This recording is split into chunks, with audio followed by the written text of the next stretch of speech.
This one, euthanasia. Are you aware of what euthanasia is? Do you have any vague picture, idea?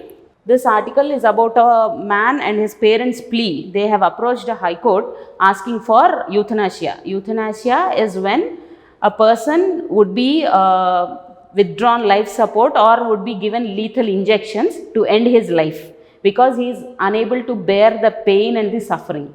Okay, so this is actually a killing, mercy killing. Euthanasia is mercy killing. There are two types of euthanasias. Okay, one is active and the other is passive. Active is when you inject a lethal injection into the person's body to stop his life, to stop his suffering. Whereas passive euthanasia, you remove the life support systems. You don't inject anything into the person, you just remove the life support systems. Okay, so there are two different types of euthanasias. And to put forward facts and figures, Netherlands is the first country in the world to legalize euthanasia, both active and passive. When you come to Indian context, active euthanasia is illegal. You cannot kill a person, okay, using injections or otherwise. Whereas passive euthanasia has been okayed by the Supreme Court. A 5-judge bench of the Supreme Court, I think in 2018, has legalized passive euthanasia if a person is in a vegetative state.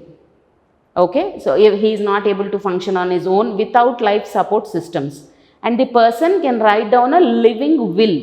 That means when the person is hale and healthy on the bed, even if he is in senses and is on the bed, and if he thinks that he will not be able to live a dignified life in future, he can write a living will wherein he can ask for removal of the life support systems. Okay, so these are the important points: living will, passive euthanasia and active euthanasia. And Supreme Court in its judgment in 2018 recognized the right to die with dignity as a right to life, as a fundamental right under Article 21 of the Constitution.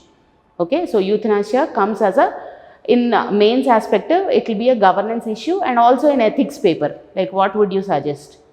Is it okay, an ethical point of view, to kill a person to safeguard him from all the sufferings that he would encounter, or what are the measures that you suggest?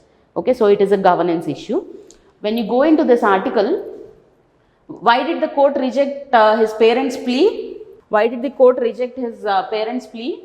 The petitioner is thus living and no one, including a physician, is permitted to cause the death of another person by administering any lethal drug, because the patient is able to live without life support system also. Court agreed that he is on bed, unable to do his own daily chores, or he is unable to take care of himself, but he is living without a life support system. Okay, so the court has rejected his plea for euthanasia. And his parents, they are very old age, they are approaching their old ages, and they are worried if somebody would take care of their son in their absence or not. And that is why they have approached the High Court to grant permission to administer euthanasia, but the court rejected. Okay, so this is important actually.